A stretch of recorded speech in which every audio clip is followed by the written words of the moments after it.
Gonna chop it up about some things on the Sanacast. It's your girl Sana. What's up? What's happening with y'all? DC is chilling. Your player partner, G-Biz. Let's get into it.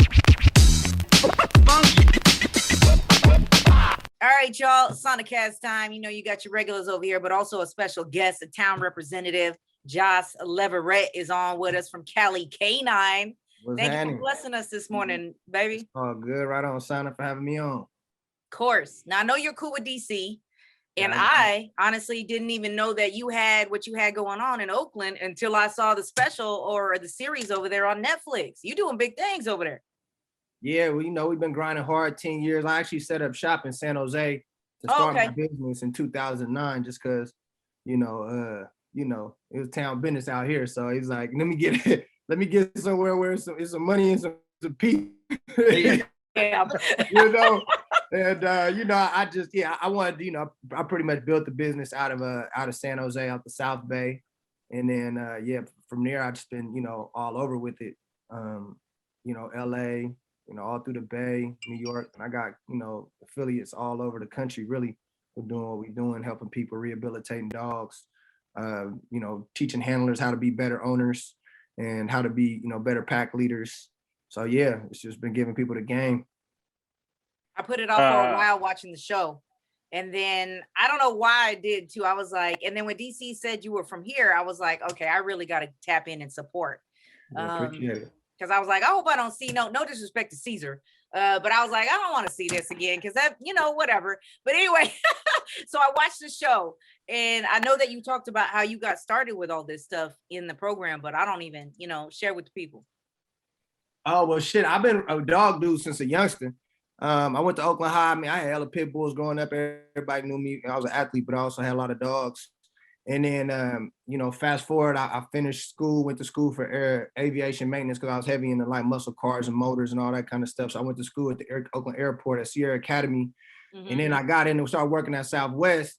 And, you know, basically was going to do that whole route, got into the union, the whole shit, and then got caught blowing in my hotel room on training. Yeah, so I had to kind of, they sent my ass back. I had moved to Chicago and everything. They sent my ass back. And I came back to the town and I opened up a little car shop because I was doing car customizing. I did that on 86 and East Street in East Oakland and had that little spot going for a while. But then, you know, made a couple of dollars off that. A couple of my partners showed me how to grow. So I shut the doors down on that and fired up them lights. And this was like 05. And I pretty much did that. DC, at that time I was doing a little bit of real estate too. I remember DC used to slide through the office to see me down there. I wasn't really pushing no buildings though. I was just had that tree. But then I ended up getting into the dogs because I never really wanted to have the firearms and the money and the weed and all this. So I was kind of like trying to be proactive and get, you know, I got the dog thing going. So I tapped into the protection dog training. And again, I was always a dog dude, always was, you know, into dog training. It was always my dream to really have these protection dogs. So it was kind of like, it was perfect. So I bought my partner Jay in West Oakland, who got a spot called We Do Cars. He sold me a German Shepherd. And I just, you know, I was always into the pits. And when he showed me the German Shepherds and speaking German and all the stuff you could do with them and all, you know, I was just like, man. And he showed me a price tag of how much they go for. I was like, man, I can get a check off these. Right. So basically, I just kind of ran with it. I learned the game. I studied under a lot of different mentors. You know, something I was really passionate about. It picked it up, really got it going as a hobby. And then basically kind of wanted to just, the tree thing was cool, but I just was kind of like, I was doing it for like 4 years. You know, it's kind of like, I'm more of a, you know, in the mix type of guy. And I had to be this hermit, didn't want to talk to nobody, didn't trust nobody. So it just wasn't really the lifestyle for me. I mean, you see everybody like comfortable with it now, but at the time when I was doing it, it wasn't really cool to be telling everybody you was doing it, you know? Right. And, you know, so I pretty much just kind of gave it I kind of veered into the dogs and just kind of, man, I got carried away with the dogs, man. Something I was passionate about and just ran with it. And then I actually moved up to Seattle, Washington to work for my old football coach. And he ended up, you know, it was right when the recession was happening. So I had to get laid off. So, you know, they basically the day I got laid off, I came and just dropped the flyer off like, hey, if y'all know somebody need to get your dogs trained, holla at me. You know, I'm doing this. So up in Washington, I met a mentor, Bob Smith, OG brother from Louisiana, but he was in the military for like 20 years. He was just a dog, and he just took me under. We had just blow big in his kennels. And OG, this is my best friend. He like 75 years old now. You know, but we just kick it, man. And you know, he just gave me the whole game. And he's, you know, some people they do it for trophies, and then some people, you know, they do it to, you know, for clients. And I just kind of took the concept of I'm gonna do the client because I needed to make a way. And then yeah, I ended up staying up in Washington for about a year, and then just I heard my partners was down here doing it, doing some dog stuff. So I was like, man, I'm gonna go back to the town, man. I'm gonna go get it going. But I really didn't want to go back to Oakland because, you know, Oakland was still a little bit, you know, it's just like, man, do I really want to do a business? You know? And I started a business. I remember when we had me and my partner, he's actually my editor, my boy Corey. He you know, he just was down for 10 years, but he back out and he rocked with me on my content team. But I remember we was fixing the cat alternator, and dude wanted to come back and pull up with a pistol off a car problem. I'm just like, man, you do business in Oakland. You just sit there like, oh, nah, bro, I can't deal with this. Like, Right. people want shit for free. If you don't do it right, everybody run up on you. It's just like, you know, so I just said, let me go ahead and, you know, get some legitimate business going on out in San Jose. So I just started in San Jose, man, organically just built it up, you know, built a little Yelp review, started pulling up to the dog parks. And because I you know, I took my losses early on with my tree shit, like, you know what I mean? I like did cool for times, but then it wasn't the greatest, you know what I mean? I took some losses. So I kind of learned a lot of lessons about business and money and just, you know, and so on my next run, I was just a lot smarter with my bread and just a lot smarter with my time. And I just, you know, I stacked and I just realized like, you know, I got to build this business. And, you know, I started putting together a little team, and the rest was history. Got a little location and, you know, started, you know, linking up with some of the cats I knew, the athletes and things like that. And then, rocked with Neff, rocked with Sage the Gemini, you know, and through Neff, I ended up meeting Steph at a party at one of Ant's party, Anthony Presents parties, and then ran into him. We did a YOLO video shoot back in the day, so my partner from the Rich pulled me up on that. So I was making my little celebrity thing going on, and after I had Steph, I had saw that his personal trainer started following me. So, you know, I tapped in with him. And I pulled up in LA. I flew straight to LA to go, man, what's happening? So this was Kevin Hart's personal trainer. So then me and Boss got real cool. He was a cat from Houston, real cool dude. But you know, anytime you're dealing with like a lot of the celebrities, you kind of got to get like filtered out. Like you got to get what is it called? Right. So, because, you know, they don't know who they're dealing with. There's so many people trying to, you know, trying to get something for free or trying to bust a move. So I ended up, you know, he saw I was a cool dude, and I rock with Kev. So you know, Kev's been my client like 2017. Oh, wow. And then pretty much, man, it's just been a grind, man. I've just, you know, it's been 10 years. You know, a lot of people see that show, they'll realize, you know, it's been 10 years of me grinding. Yeah. But, you know, it's been a blessing. I've been able to put on a lot of people, you know, a lot of my staff are, you know, people who needed their second chance. You know, Fred is, you know, he's a paraplegic, but he's my, you know, he's my maintenance manager. You know what I mean? I got cats, I hire fellas, I hire whatever, because I'm all about like shit. We can show you the game, because a lot of times cats have been through something, they know that they're gonna usually appreciate the second run. So that's how I kind of look at it. And then plus a lot of times they're just hard workers, man, and people they don't want to mess around no more. Them days is over. So or just, you know, just people like the underdogs. You know, I'm all about building for the underdogs. Hold on. Yep.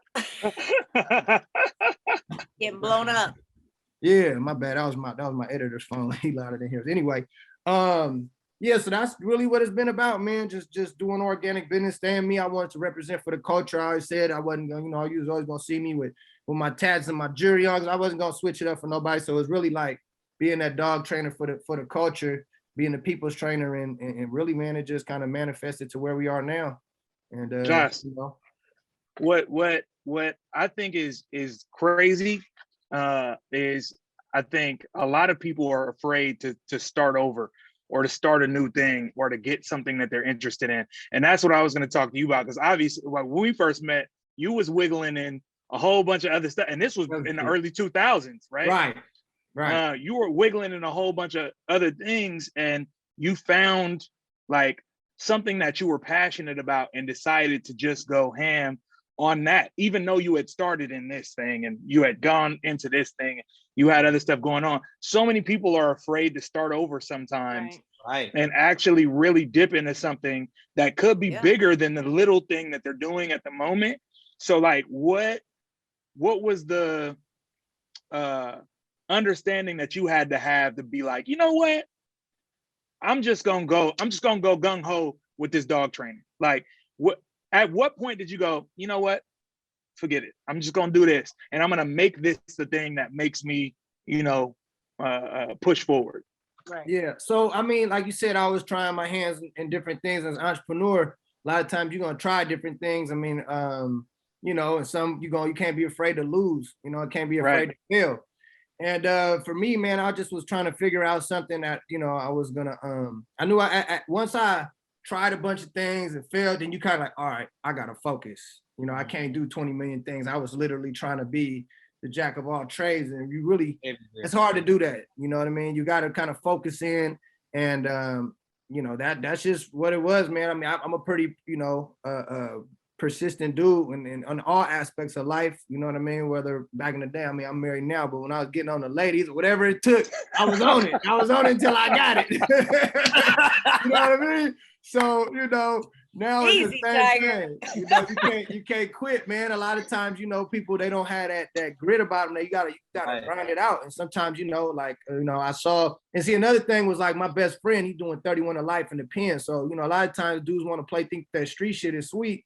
And it's just like, bro, like y'all playing with your life. Like, it's crazy like that. I mean, and it's still, 20 years later, it's still the same thing. Like my best friend from Brookfield, his two little cousins died 2 days apart, totally unrelated. You see what I mean? They both got murdered. And these are cats I grew up with since, I've known they like 25, 26, I'm 37. So they've been watching me, and we've been kind of examples for them. And it's like the shit's still happening. So I really take that street shit serious. Like, man, it could be a problem. So that was always like a big motivation too.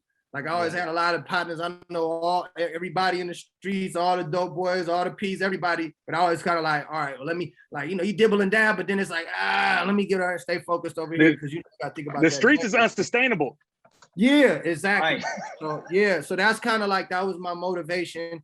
And you know what I'm saying? I've been to a level 4 penitentiary and having to go see my partner and see how he living and see how they got to check him before he comes out to meet into the room, to the meeting room. They got to get butt naked. It's like, man, nobody want to live like that, man. You know what I mean? It's crazy. It's like people think it's like that. A lot of times with the music, everybody talking all this dope boy shit and this and that, but it's like, bro, y'all better start talking about what really come with this.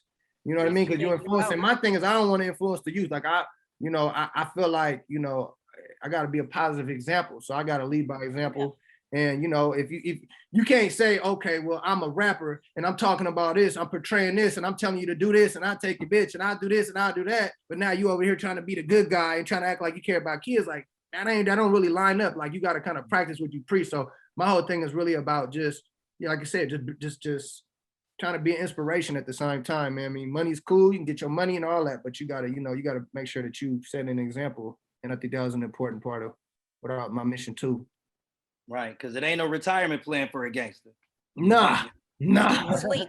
Nah. And that's, so, I got a nonprofit I got going on called The Underdogs, where we teaching financial literacy. We teaching, proper family dynamic, proper, all the things that we miss in school. You know what I mean? So we're trying to get that going. I got a bunch of brothers who they are, their fathers, their husbands, they coaches for, Oakland Dynamites. I mean, I don't know if you guys heard, but somebody got killed at the Oakland Dynamites practice about last month. And my partner there with his son, my nephew right there, like having a seat there. And it's just like, but so we're trying to create, like, we're trying to get back to the town, man, and just trying to, get the cats out there. We like to hit the water, get out to the boats, go camping, and show cats is more than just the street life, man. And I think that's like my calling right there. It's like, it's bigger than just dogs, I mean, plus we rescuing dogs. We're doing a lot of stuff, like start tapping in with the Solano County Juvenile Program, the Positive Change Program in the pen. So through dogs, we're able to do a lot more than just train them, you know what I mean? Or make Netflix shows, you know what I mean? It's way deeper than that.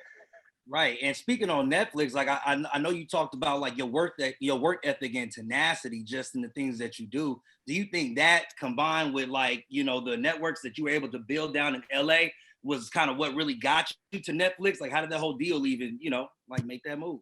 Man, to be honest with you, bro, I mean, I always had like a game plan. I was like, I'm gonna get this show somewhere, somehow. You know what I mean? So it's just the timing. But yeah, like you said, my connections in LA, shout out my brother Andre Berto, you know what I mean? He the realest cat, like a celebrity. Berto. He's my bruh, you know what I mean? Like it ain't I call him, he answer the phone, he ain't on no Hollywood shit, no fake shit. So, you know what I mean? I remember being down in LA, like TMZ came up to him, he grabbed me, like, you know what I mean? I was like, man, that was real. Like, you know what I mean? Not everybody, some cats be pushing you out because they want all the shine. So it's Right. like I just surround myself like Marshawn and cats like that. Like I fuck with real ones. You know what I mean? I go to stay at Jay Diggs' house. Like I fuck with, you know what I mean? Like it's genuine with everybody I'm connected with. And yeah, but I mean, it was a little play of just building that. Yo. I feel stupid. Who is Andre Berto? Andre Berto, he fought Mayweather. He's a boxer. He's a world. Oh, okay. World So champion. wait, is this the dude in the show? I was about to talk to you about that. Like when I saw this dog patrol the whole house, dude, I was like, what kind of magical powers does this cat just have? Like I don't understand. It's just training. It's just basically it's like the same thing the police do. It's just for your own house. You know what I mean? So you can have your own police dog at your own house, clearing your own house. You know what I mean? Bouncing out your car to go, you know what I mean? If someone kind of tries to carjack you. So, you know, we just do the same thing. It's funny because I work with the police, but I also work with the gangsters. You know what I mean? Everybody likes the dog. You know what I mean? It's like, shit, everybody need their security. You know? I forgot what Command, his wife in the show said, and that fool was out. All you heard was his claws and sniffing everywhere in the house to make sure it was secure. I was like, yo, this guy Jas is magic, bro. That's all I know. But it was Nino is a beast, man. That's good genetics, man. I breed, you know, these are all passports for all the dogs I import from Europe. You know what I'm saying? So it all starts with genetics. You know what I mean? And once you got the genetics, then you get the training behind it. And I work with a lot of world-class trainers. So I was able to take the good dogs with the game, with the town, and put it all in a gumbo pot and, you know, put it out there. Magic. Yeah. So what breed of dog is that again? I remember you saying, but yeah, it's a Dutch Shepherd. Well. Yeah, I got Dutch. I actually have his brother. So actually, Nino was my dog. A lot of times I'm raising a dog and it's like, I want your dog. And I'm like, all right, go ahead, but the price right. I got a lot of dogs, you know what I mean? So it's like, I'm in the business. So, but he wanted that dog and I plugged him. I met him through Rico Love. He sent him over to me and Berto vibed and he wanted a dog and we just been rocking since. I mean, like I said, that's a real ass cat right there. So it's a shepherd. They're like a type of shepherd? A Dutch Shepherd, yeah, from Holland. So I go to Netherlands and Holland and go handpick them dogs out there and then bring them back. That's the next one you trying to get, Sana. You know, Sana G got a couple at the crib right now. Sana G got a zoo. She might be ready to snag another one. Yeah, we might have to have you a hitter over there, man. You know, the cats ain't acting right coming through. You got to send the dog on. Yo, my dogs ain't worth a damn. I'm gonna tell you right now. All they do is eat, poop, and sleep. That's it. I do have a shepherd though. I have a shepherd husky mix. She's a good dog. She's a good guard dog. She got one of them barks like you hear down the block. Oh, but sometimes that's all you need though. But the pug, I was about to ask you, I need some free game. How the hell do I get her to stop barking at everything? Like leaves, squirrels, people that she sees every day. Like it's ridiculous. It's out of control. Most dogs are barking and being aggressive because they're insecure.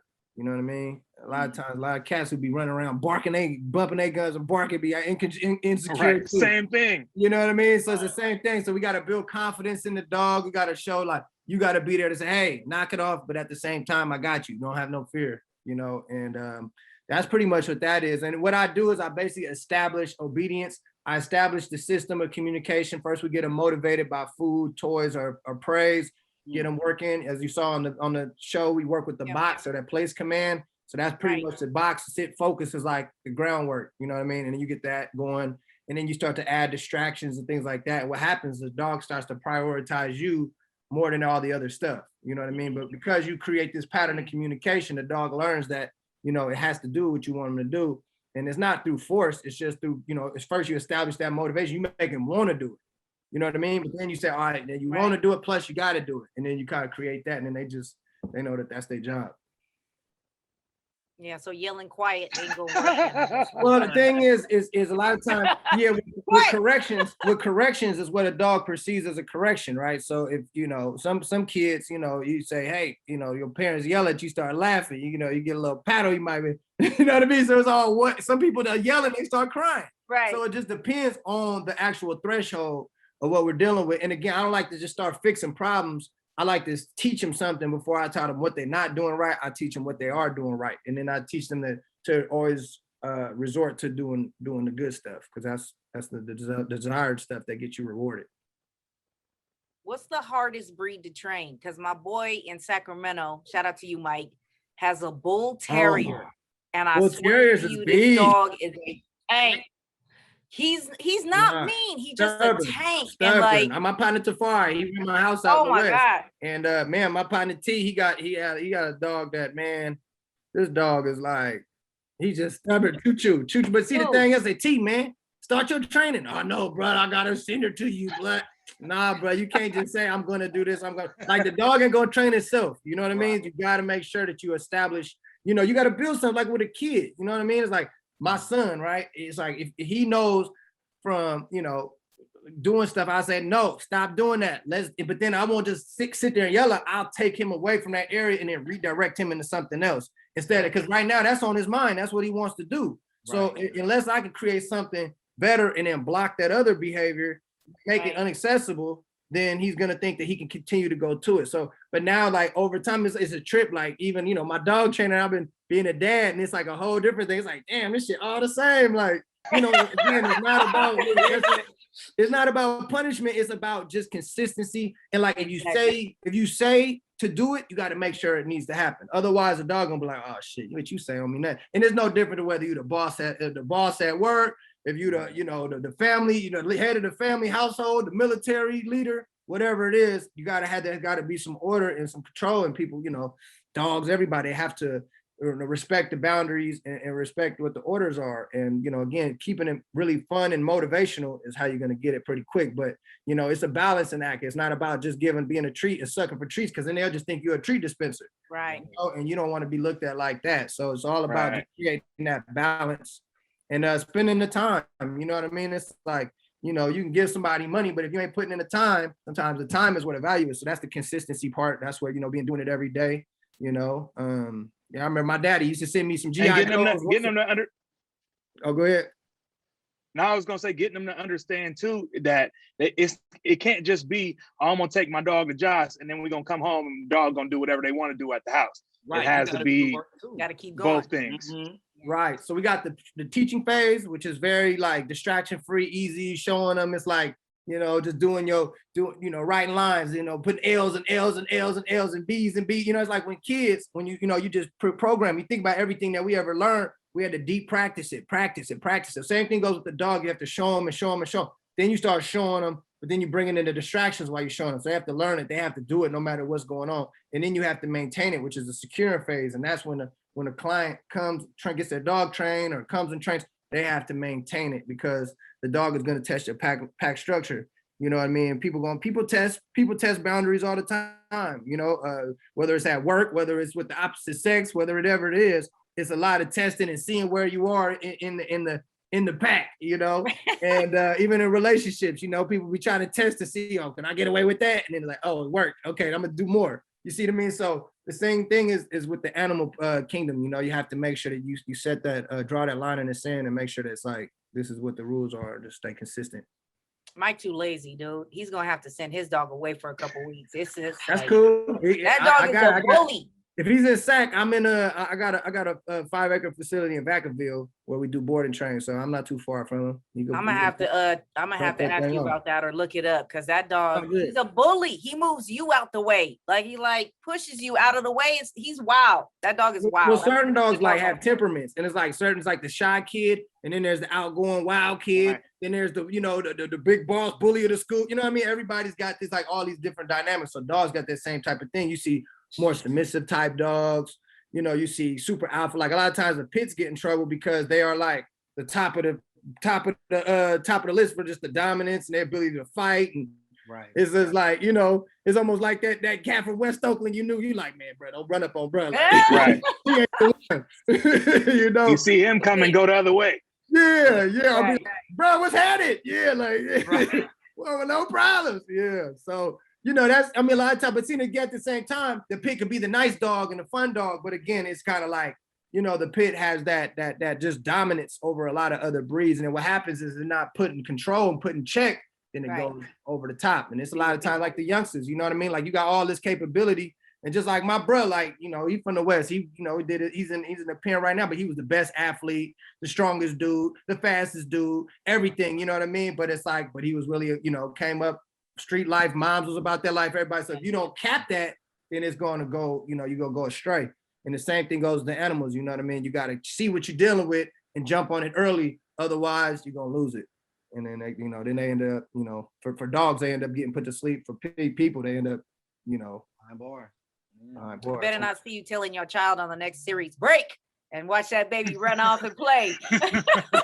Oh, that's what we do. No. Like, so for example, like my wife yesterday, she was like, who's mommy? And he was like, look at her. And they said, who's daddy? Look over there. We go, yay! You know what I mean? It's like a celebrate. You got to really reinforce. Right. And then when you say, yeah, he's like, yeah, I did good. You know what I mean? So it's the same thing. Like dogs need to feel that too. A lot of times everybody want to be sit down, trying to be tough, but then the dog's all scared of you versus like, teach them something, make them want to do it, make them excited about doing it, make them, figuring out ways to get their treat versus ways to not get in trouble, So I think that's just a way of just teaching overall. So you got the spot in San Jose, you got Vacaville going. Obviously, people can tap in with you on the web as well. But you were just mentioning to me before we started all this that you're going on tour soon. And is there going to be another season to this Netflix series too? Yeah, so we waiting to hear back to see what's up with the season 2. I mean, originally we had signed up for 3 seasons, but of course, saw the numbers thing. I mean, I know we did really good. I can't really disclose all the details of confidentiality, but it sounds like we lit. Like everybody loves it. We get major love from all over the states. The UK, Italy, Brazil, Colombia, like it was a worldwide play. So, that's really what I was looking for. I had my business part. It wasn't really a money play for me. It was more like that distribution and getting the word out there and letting everybody know so I can build my brand up in other places. So now that I know where I'm lit, I'm gonna go touch down on a lot of these cities. So we have like our first one. We're gonna start off at the home base in San Jose. Then we're gonna head to New York. I got a spot in Brooklyn I'm gonna rock at. Looking for a venue in LA, but LA is on the list. And we're gonna come back. I got a spot where Anthony presents, down in downtown Frisco. So we're gonna get the Frisco spot going. It's an outdoor venue. We over there. Me and Anthony over there Saturday. Oh, at the spot, that outdoor spot. Yeah. Player, boy, I like that. Yeah. So I'm gonna definitely get rock some. Me and Ant gonna try to do like a dog event once a month. You know what I mean? So we can keep everybody, in the dog community and just switch it up a little bit. It's like, a lot of people have dogs. Everybody don't want to just come around. I mean, or if you go kick it, like shit, go have a drink and kick it with your dog and socialize. A lot of times, shit, you might meet somebody who like dogs. A love connection right there through the dog. So, but yeah, the tours we're going on. We're going to Dallas, New York, Houston, AZ. Florida, Miami, we're gonna be in Miami, and a bunch of other cities, man. But I got another baby on the way, so I gotta, Oh, congrats, man. I appreciate it. I got a little girl on the way. Yeah, man. No, that's beautiful. Yeah, shout out to my wife, man. She's a great mom. Yeah, it's beautiful woman too. You got a beautiful family over there. Appreciate you. Yeah, I saw the little thing where like I saw her and I just knew I had to have her in my life. I almost dropped a tear for you. I was like, look at the kid. Yeah, had to put that, that charm on. But no, I met her in Morocco, man. And she, I saw her, and she was like, man, you know what? Maybe we should run this in. And that's what we did. So it was a process, but she's been out here for some years now. We've been rocking. So it's good. So my man was much more sentimental on the show. Oh yeah. I had to have her in my life. I was like, okay. Shout out my director, Elise Duran, man. She know how to pull the tears out of people. It was cute. It was cute. I loved it. Just put all them heartstrings in there, man. So that's it. It worked. Yeah. I almost dropped a tear for y'all. I was like, I need love. Yeah, that's what we want, man. That emotional response. That's good. Got it for me. Sure. We got signed on the international dating sites right now, so you know what I'm saying. She's gonna try to figure out her little, maybe a Moroccan wiggle. Morocco, that's where the baddies are, I guess. Find you a man that's got a pug. Find you a man that's got a pug out there. Y'all can have a connection. Come on, yeah, we can come on, family. Right out there, no more barking pugs. I'm going to New Zealand. I'm not going. That's where the bad ones are. Okay, well, it sounds like you got a whole show. You're gonna film this whole time, right? During this tour. So that sounds like season 2. Oh yeah, no, we keep the cameras on. I mean, shit, man, we got, man, big joints all around, man. We keep content around, So, yeah, we ain't playing. We do.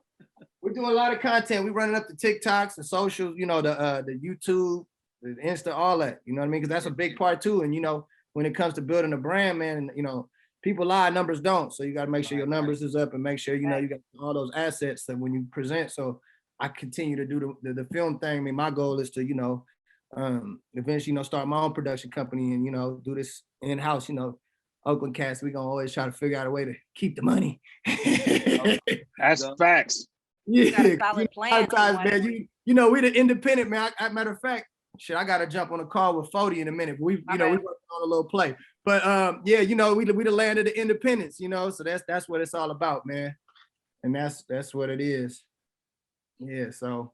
All right. Well, that's good That's stuff. sweet, Shout out man. all your because this is a podcast. So, you know, and I know people have, for those of you who have already seen the show on Netflix, I mean, it's pretty incredible to see what he does, just making that connection with people's pets when they get so frustrated. And I feel like, you know, a lot of people, instead of seeking the help of somebody like yourself to break it down to them, they end up dumping off their pets at the pound and adding to the problem and whatnot. Right. So Right. Yeah. So the whole thing is that's what we're trying to do is really get that the understanding that there's no bad dogs, just uninformed owners.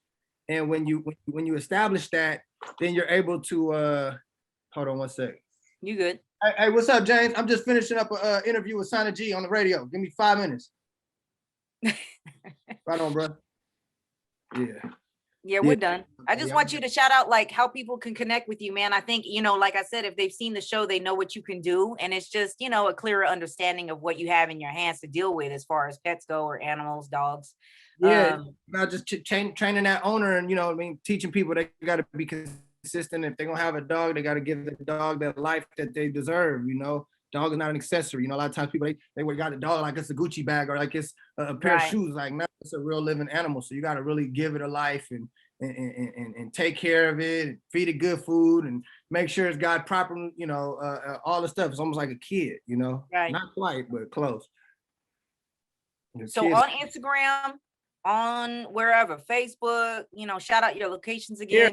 Yeah, Cali Canine on CaliK9.com, Cali Canine on TikTok, Cali Canine on IG, Cali Canine training on Cali Canine Solutions on YouTube.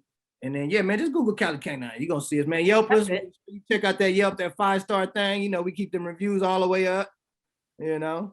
And yeah, Cali Canine 100 all the way through and through. I appreciate you. Well, good luck on the rest of this Ramadan, man. I know you hungry. Oh, inshallah, yeah, I'll be good, man. You know, this is time you can reflect and also feel with people who less fortunate, keep you humble, man. So that's the beautiful thing about Islam. It's like all about, you know, always staying grounded, being a good person. So that's all we're trying to do out here. There it is. I appreciate your time, man. You tap in with 40 and hopefully we'll talk to you again once this second one hits or you stop being so busy. Yeah, no, it's good. We finna try to bust a little dog food play. Uh-oh. There you go. Yeah. We're gonna definitely be. I'd love to be back on the show, man, and do some more with y'all. You know what I mean? I've been waiting to do this because it's from the soil. You feel me? Goon with the spoon dog food from Cali Canine. What? Play. Listen. All right. We'll let you jump to it. Thank you for your time, kid. We'll tap in soon. For sure. Appreciate you, bruh. Appreciate you, bruh. That's going to wrap it up for the Sanacast today. Make sure you subscribe over there and listen to us every morning, 6 to 10 a.m. on KMEL in the Bay Area. You can get it on that free iHeartRadio app.